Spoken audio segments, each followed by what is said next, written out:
Mi nombre es Eduard Pérez, esta es la segunda presentación que realizo con ustedes.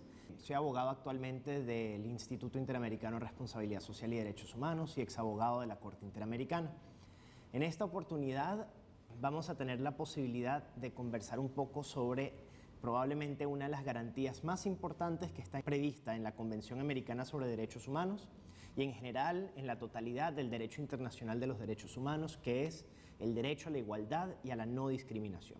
El derecho a la igualdad y no discriminación, tal como abordaremos en la presente presentación, es transversal a todo el sistema de derechos humanos, por cuanto implica una obligación en sí misma, así como también se relaciona directamente con otras obligaciones en materia de derechos humanos. Por esa razón, vamos entonces a abordar de una forma bastante sencilla, pero no sin ello profundizar lo necesario, para que podamos entender, dimensionar la importancia de la garantía de igualdad y no discriminación. En la lámina que se está presentando en esta oportunidad pueden observar la totalidad de los textos que prevén el derecho a la igualdad y no discriminación en el derecho interamericano a los derechos humanos. Como podrán ver, está en la Convención Americana, está en el Protocolo de San Salvador y en otros tratados, pero además de ello, el derecho a la igualdad y no discriminación se encuentra previsto en términos muy similares en otros tratados del propio sistema interamericano como del sistema universal. El Pacto Internacional de Derechos Civiles y Políticos, el Pacto Internacional de Derechos Económicos, Sociales y Culturales, entre otros, también prevén este derecho. Incluso un Estado que no haya ratificado ninguno de estos tratados se encontraría igualmente vinculado al derecho a la igualdad y no discriminación, porque se entiende que este derecho califica como costumbre internacional, alcanzando incluso el rango de jus cogens en el derecho internacional de los derechos humanos y por lo tanto siendo exigible de forma inmediata en todos los estados de la comunidad internacional. Como podrán ver de las fuentes indicadas en la lámina, hay algunas que el carácter de igualdad y no discriminación viene como un derecho en sí mismo, el derecho entre los iguales a ser tratados iguales, pero también tiene otras formas en las que puede ser presentado.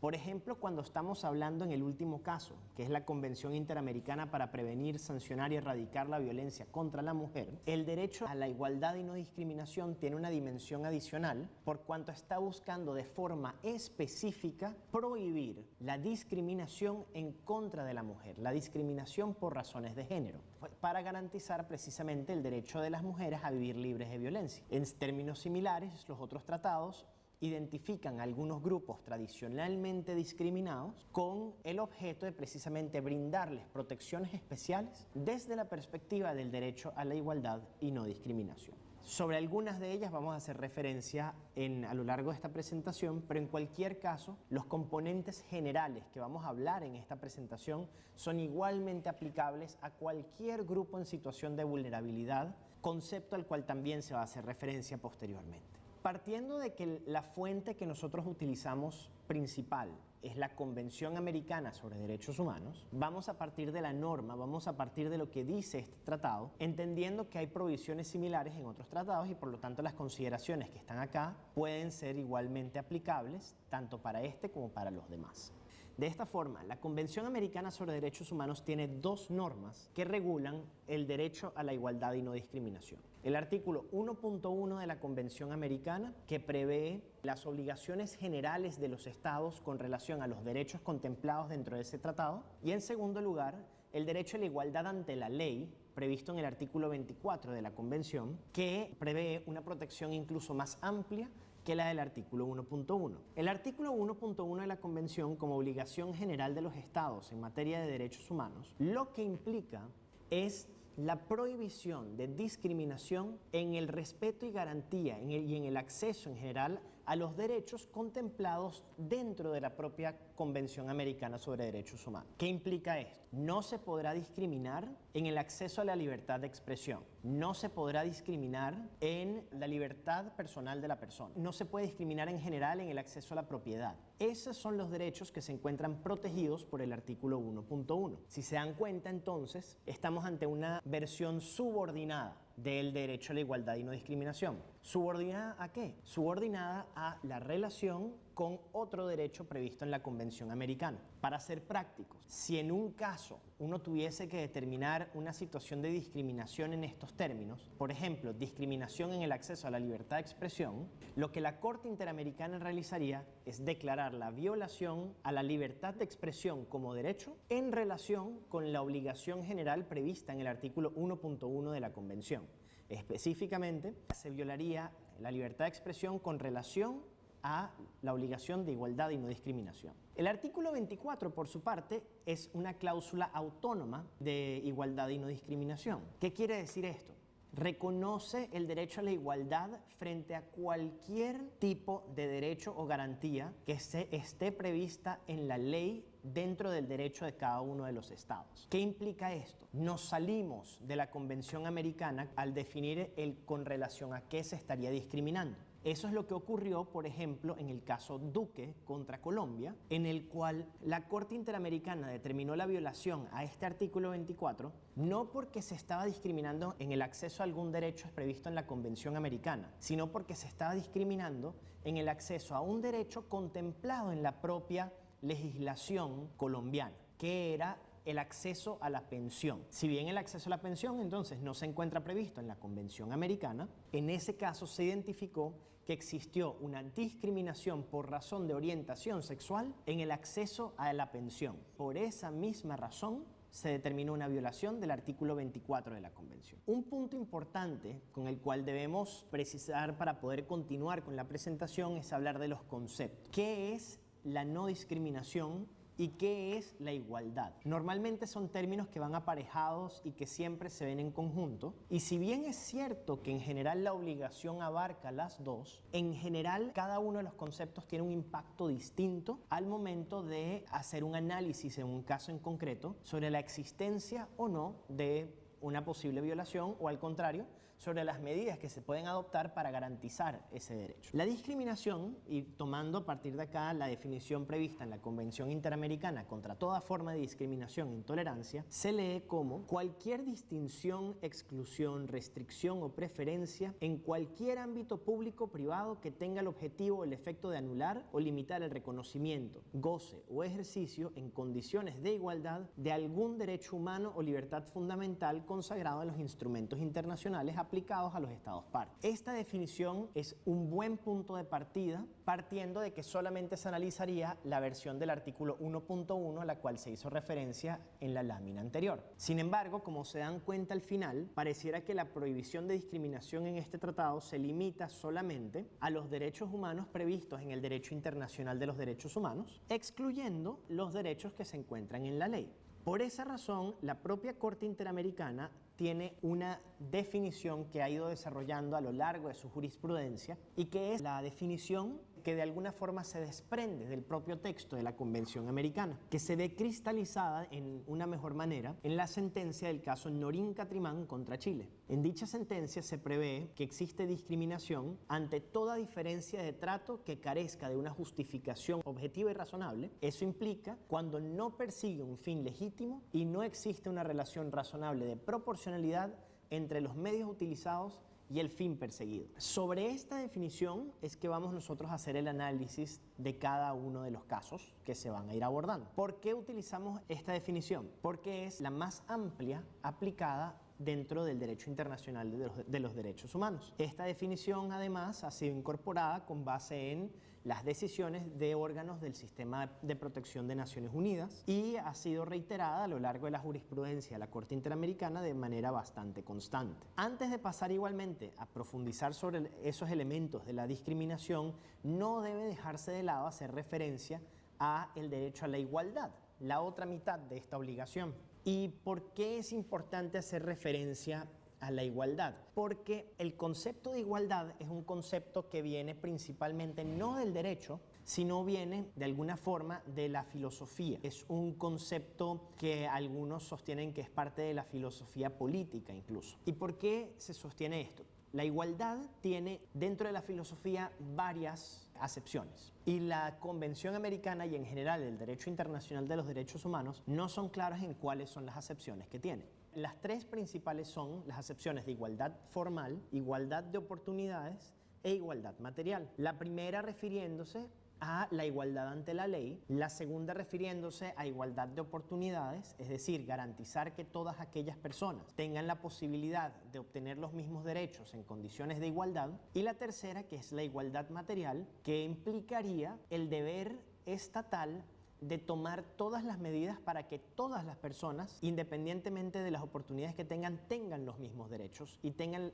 el mismo acceso a todos los derechos. Para efectos del sistema interamericano y en general del derecho internacional de los derechos humanos, solo las primeras dos acepciones han sido incorporadas dentro del derecho internacional, la de igualdad formal y la de igualdad de oportunidades. Tal como se sostuvo en el caso de la familia Pacheco Tineo, la presencia de condiciones de desigualdad real obliga a adoptar medidas de compensación que contribuyan a reducir o eliminar los obstáculos o deficiencias que impidan o reduzcan la defensa eficaz de los propios intereses. Esto, para plantearlo de una forma más aterrizada, lo que presupone es que la igualdad formal es la regla general. Es decir, la igualdad formal sería la que opera en condiciones comunes, pero ante la existencia de una desigualdad entre las personas, principalmente derivada de su situación de vulnerabilidad, corresponde al Estado adoptar medidas para garantizar igualdad de oportunidades, de tal forma que por esa razón se sostiene que aplican las dos acepciones, una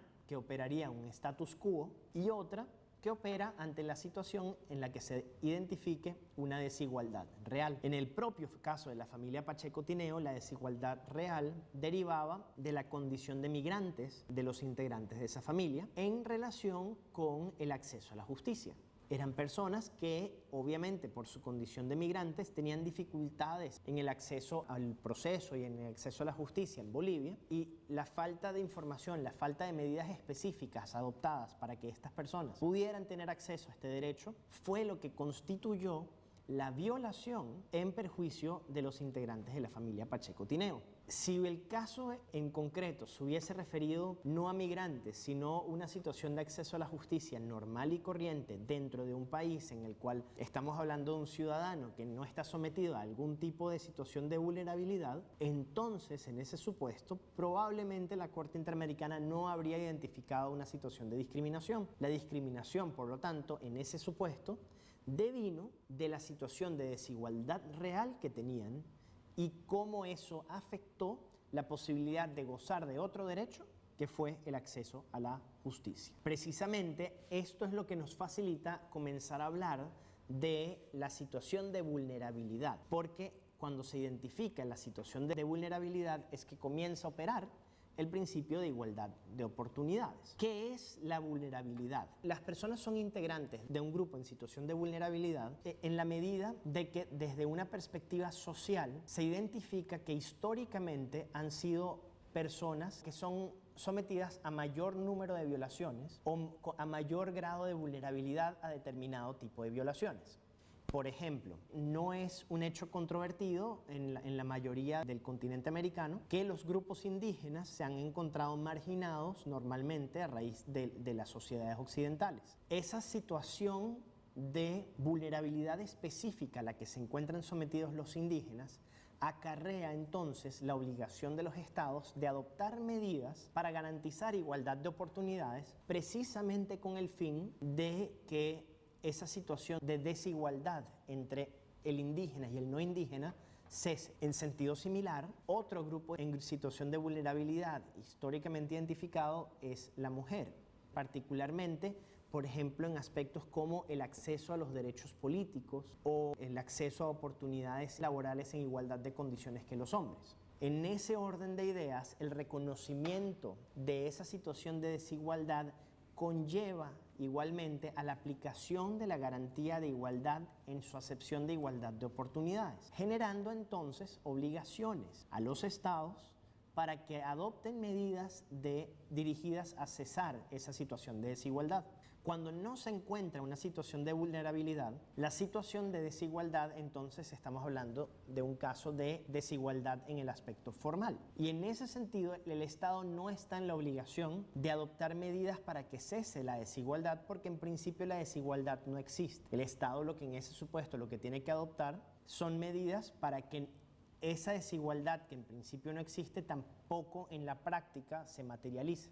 A diferencia de ello, la igualdad de oportunidades ante grupos en situación de vulnerabilidad, lo que implica, lo que acarrea necesariamente es la adopción por parte del Estado de medidas dirigidas a paliar esos efectos de desigualdad real que se encuentran a raíz de la situación de vulnerabilidad en la que se encuentran distintas personas. Esas son las personas que integran los grupos en situación de vulnerabilidad. Valga señalar, los grupos en situación de vulnerabilidad no son un grupo cerrado. No se puede identificar que hay un número máximo de grupos en situación de vulnerabilidad ni que están definidos. La vulnerabilidad viene dada en el caso en concreto de acuerdo al contexto de cada país y de cada circunstancia.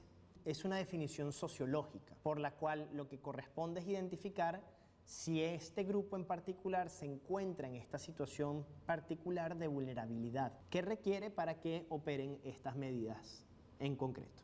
Retomando entonces ya el análisis de las obligaciones, no sé si recuerdan, por eso vamos a refrescar, pero que para que exista una discriminación, las discriminaciones tienen que ser distinciones ilegítimas. Esto quiere decir distinciones que no atienden a un fin legítimo y que son desproporcionadas, según la sentencia del caso Norín Catrimán y de la jurisprudencia constante de esta Corte.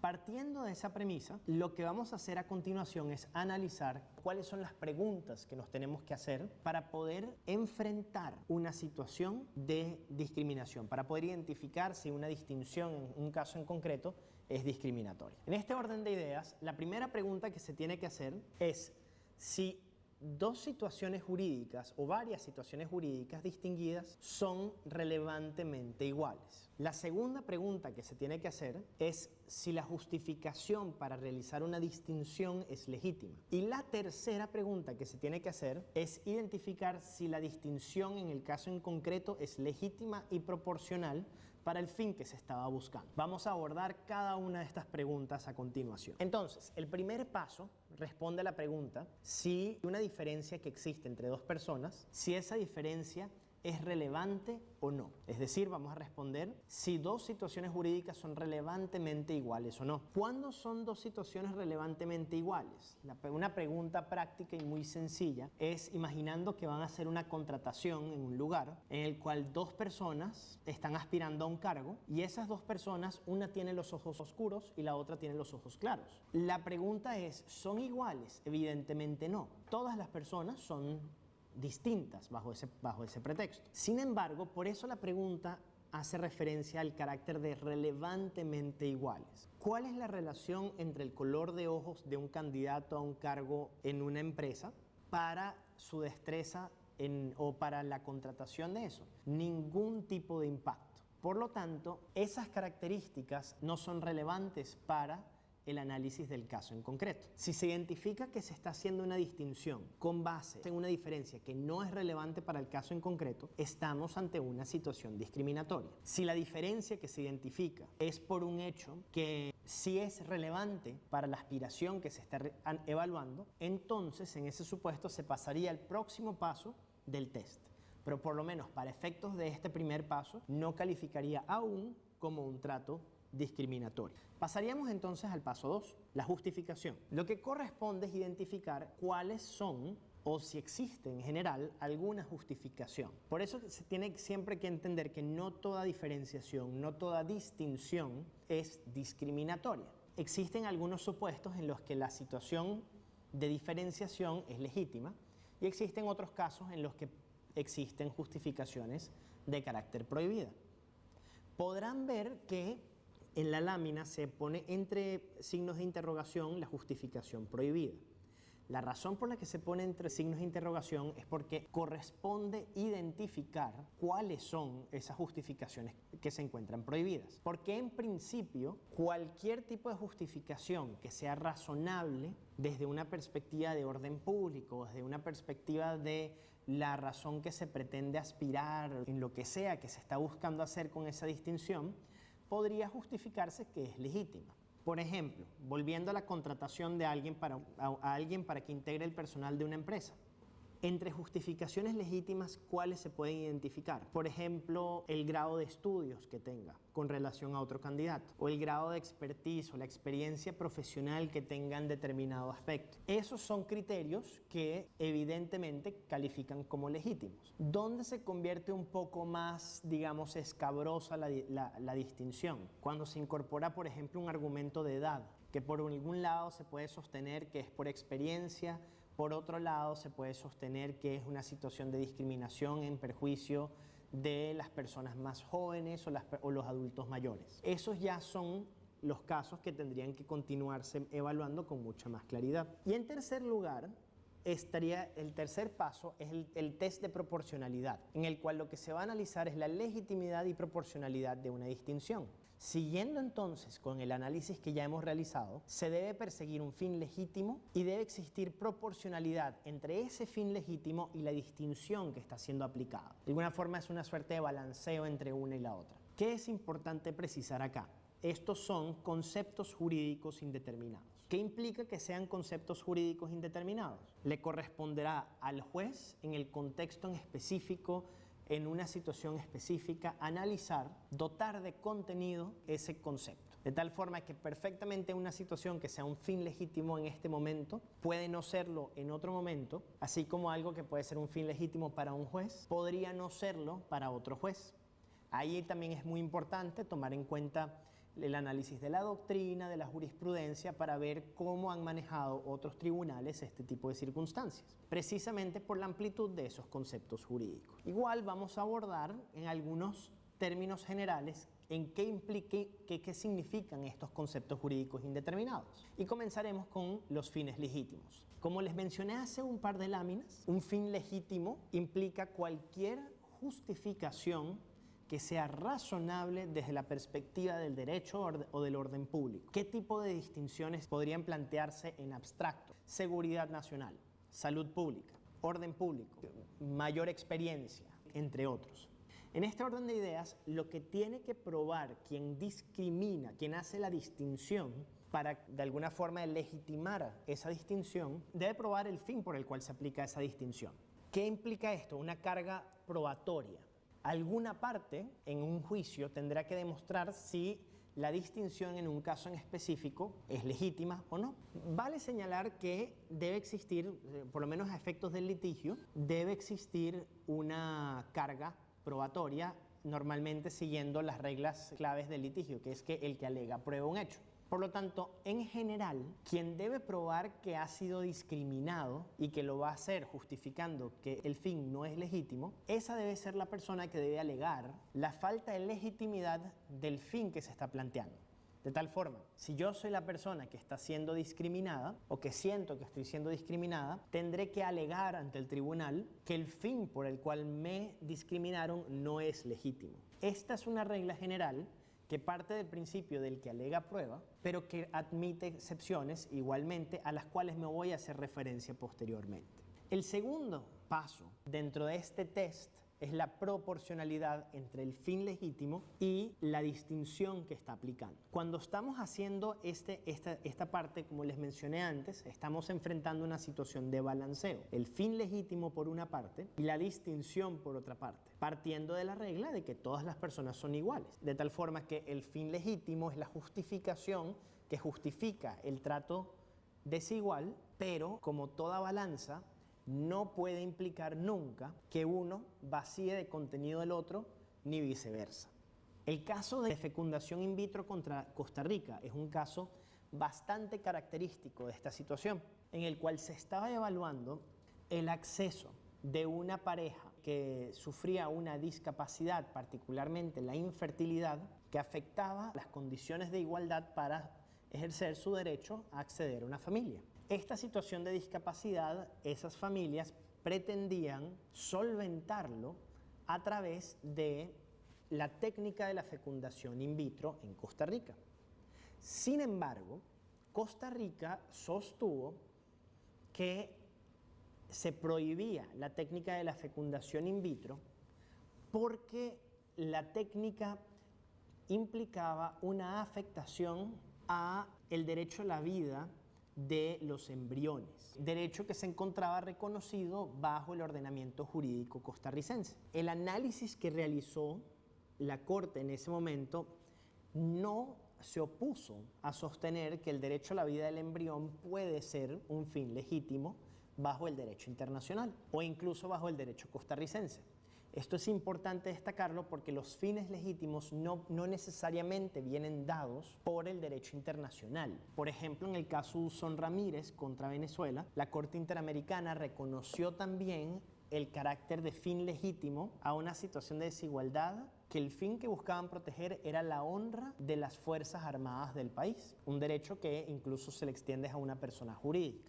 Por esa razón, entonces, la Corte, en el caso in vitro, sostiene y reconoce que el derecho a la vida del embrión bajo el derecho costarricense es un fin legítimo. Sin embargo, al momento de hacer el análisis del balanceo, la Corte valoró de forma específica que la pérdida embrionaria, es decir, la pérdida de la vida de los embriones, que es precisamente el fin legítimo, ocurre también en los embarazos naturales, como cuando se aplica la fecundación in vitro. Y en ese sentido, la Corte consideró que eso constituye un riesgo que es común e inherente a las personas, independientemente de la aplicación de la fecundación in vitro. Mientras que por el otro lado, se enfrenta una situación de discriminación en el acceso al derecho a la familia, en perjuicio de las personas con una discapacidad en la fertilidad. Por esa razón, la Corte terminó concluyendo que existió una afectación desproporcionada a la autonomía reproductiva de las personas, declarando que sí existió una situación de discriminación. De tal forma, ven que el análisis de proporcionalidad lo que hace es sopesar los dos componentes, el fin legítimo por una parte y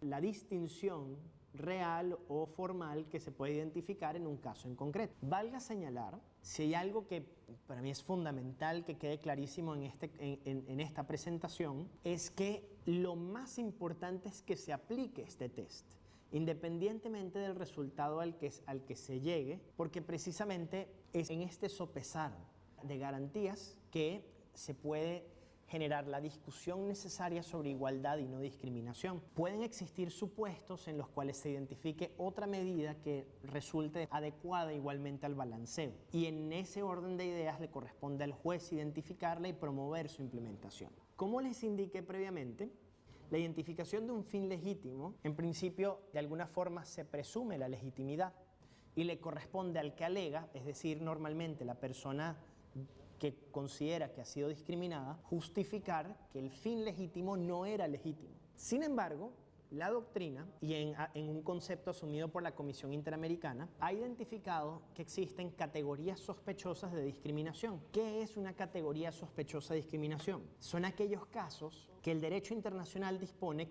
en los que se presume que hay una situación discriminatoria. Cuando existe esta presunción, se invierte la carga de la prueba. ¿Y esta inversión de la carga de la prueba qué implica? Que entonces basta solamente al que alega identificar que existe la distinción y ya ahora se invierte la carga de la prueba. Le corresponderá ahora al ente de alguna forma discriminador o el que distingue justificar la legitimidad del fin con base en el cual está sosteniendo esa situación de discriminación o de distinción. Además de ello, el fin legítimo que busca proteger para justificar esta distinción por una categoría sospechosa debe ser de mucho peso. ¿Por qué? Porque se considera que estos son los bienes jurídicos que califican como categorías sospechosas, los grupos discriminados que califican como categorías sospechosas requieren una protección internacional incluso mayor. Y por esa razón, el fin legítimo que se busca proteger debe ser de mucho más peso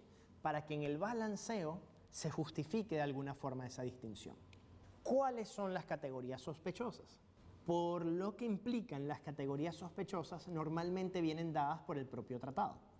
Y en efecto, la Convención Americana sobre Derechos Humanos nos da varias de estas categorías. Estas categorías son raza, color, sexo, idioma, religión, opiniones políticas o de cualquier otra índole, origen nacional o social, posición económica y nacimiento.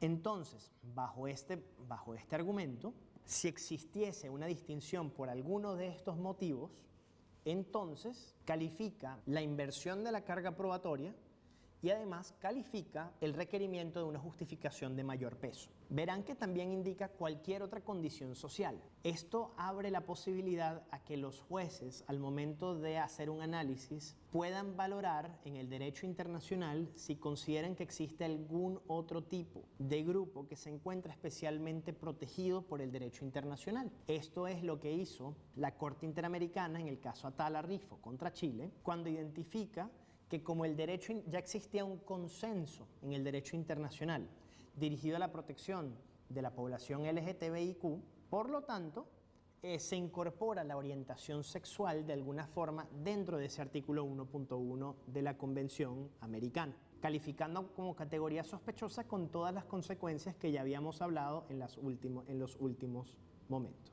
Ya habiendo concluido ese último aspecto, otro punto que corresponde analizar con detalle es lo correspondiente a las discriminaciones directas e indirectas. ¿Por qué esto es importante? Porque la identificación de estos conceptos es básica para el desarrollo, la identificación de cuál es la obligación específica que se tiene que realizar en un caso en concreto. La discriminación directa es la evidente, es cuando por vía legal o en una práctica existe un trato desfavorable en perjuicio de una persona o situación en detrimento de otra. Ese es de alguna forma el caso de discriminación clásico en el cual se sostiene, por ejemplo, que una persona blanca es la persona que se está buscando para un determinado empleo y no se considerará una persona de raza negra.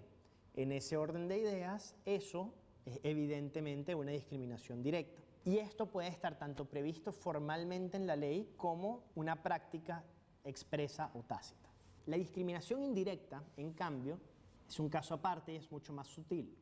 Lo que implica es un impacto desproporcionado sobre una persona o grupos de personas de un trato que en primera impresión no es discriminatorio. Entonces, por ejemplo, si se está sosteniendo que, por ejemplo, en el acceso a la justicia, como ocurrió en el caso de Pacheco-Tineo previamente con los migrantes, si bien en principio existe un trato que formalmente no es desigual, obviamente existe como consecuencia de la situación de vulnerabilidad en la que se encuentra esta persona, un mayor grado de vulnerabilidad que genera consigo mismo un impacto desproporcionado sobre lo que implica la violación que estaría sufriendo, lo que implica la carga de tratar de alcanzar las mismas condiciones para realmente estar en una situación de igualdad. En los casos, por ejemplo, de comunidades indígenas, se ve también con mucha claridad. Por ejemplo, existen comunidades indígenas que no tienen, conforme a su cosmovisión o a sus costumbres, la tradición de identificarse, de obtener documentos de identificación, porque eso implica trasladarse a una ciudad para poder obtener esos documentos. Por lo tanto, si bien legalmente no hay ningún tipo de prohibición, porque todas las personas de un determinado estado tienen el derecho a identificarse, los integrantes de las comunidades indígenas tienen características específicas derivadas de su propia cosmovisión que les hace de alguna forma requerir una mayor protección o por lo menos que se adopten medidas distintas, porque de forma evidente impacta desproporcionadamente sobre ellos. El otro concepto que es importante tener en cuenta para efectos de analizar casos de discriminación, el análisis del derecho a la discriminación, es la obligación de acción positiva o afirmativa, que también está íntimamente vinculado con el caso de los casos de discriminación indirecta e íntimamente vinculado también con los casos de grupos en situación de vulnerabilidad. ¿Por qué? En todas esas oportunidades anteriores se había hecho referencia a la necesidad de adoptar medidas positivas que el Estado tenía que adoptar precisamente para solventar esa situación de desigualdad real que generaba necesariamente que aplicara el concepto de igualdad de oportunidades. Partiendo de ello, la Corte Interamericana, en el caso Furlan contra Argentina, reconoció que ese caso se refiere a discriminación en perjuicio de personas con discapacidad. La Corte identificó que los estados deben adoptar las medidas de carácter legislativo, social, educativo, laboral o de cualquier otra índole necesarias para que toda discriminación asociada con las discapacidades sea eliminada. En este orden de ideas, esto implica entonces el deber del Estado de adoptar medidas positivas para romper, para acabar con los patrones de discriminación que no solamente existen en perjuicio de uno, sino que afectan a varias personas en su totalidad, a un grupo en su totalidad. Bajo estas medidas, por ejemplo, es que se justifica también acciones positivas dirigidas a garantizar mediante cuotas la participación de mujeres en la política en un país o medidas similares. La doctrina ha sostenido que estos son los requisitos de una acción afirmativa, que se realicen a favor de un grupo en situación de vulnerabilidad en específico o a favor de una persona integrante de ese grupo en situación de vulnerabilidad, con el consentimiento de los miembros de ese grupo, con el único fin de lograr la igualdad. Como consecuencia de ello son medidas que son temporales y por lo tanto se tienen que descontinuar cuando el fin haya sido alcanzado. Todo esto porque son medidas no para paliar el efecto en una situación en específica, sino para resolver el problema estructural de desigualdad que se mantiene dentro de un Estado. Y por último, el último concepto al cual se tiene que hacer referencia es a la de interseccionalidad de factores de vulnerabilidad. En la interseccionalidad de los factores de vulnerabilidad lo que hace es analizar aquellos casos en los cuales la discriminación que sufre una persona no deriva solamente de que pertenece o de que cuenta con un factor de vulnerabilidad en específico, sino deriva del impacto que deriva de la confluencia de varios de estos factores de vulnerabilidad en un caso en concreto. En el caso González Yuy se ve con extrema claridad esa situación de interseccionalidad, porque se identifica la violación, la discriminación en el acceso a la educación que sufre Thalía González Yuy por ser niña en condición de pobreza con VIH. Evidentemente esta niña, si este fuese un caso de solo una persona con VIH, el sufrimiento que habría sufrido sería considerablemente distinto al que ella habría sufrido siendo niña o siendo adulta, o si hubiese estado en condición de pobreza o si hubiese tenido suficientes fondos económicos para buscar otros recursos. Sin embargo, cuando se integran, cuando se unen todos estos factores de vulnerabilidad, se genera una discriminación específica, única, que es la que sufrió ella, que genera una situación de discriminación y que por lo tanto el Estado estaría en la obligación de adoptar medidas para corregir esa situación específica de vulnerabilidad, esa que deriva de la confluencia de todos esos factores de vulnerabilidad. Por ello, y ya para concluir, lo único que correspondería destacar es la relevancia de este derecho a la igualdad y no discriminación, porque es de alguna forma uno de los cimientos sobre los cuales se basa todo el derecho internacional de los derechos humanos. Entender y manejar la garantía de igualdad y no discriminación puede identificar no solamente aquellos casos en los cuales existe un trato discriminatorio en perjuicio de una persona resultante de una desigualdad evidente, sino también manejar aquellas otras desigualdades que de forma mucho más sutil merman la situación de igualdad que todas las personas deben tener. La prohibición de discriminación es probablemente en ese sentido una norma que trasciende al derecho internacional de los derechos humanos y su importancia ha sido reconocida en esos términos por ese mismo derecho internacional. Esa misma importancia que se encuentra en los textos normativos es la que se requiere que todo funcionario público, todo funcionario judicial maneje. Y por esa razón es de extrema importancia manejar las bases, los fundamentos del derecho a la igualdad y no discriminación. Muchísimas gracias.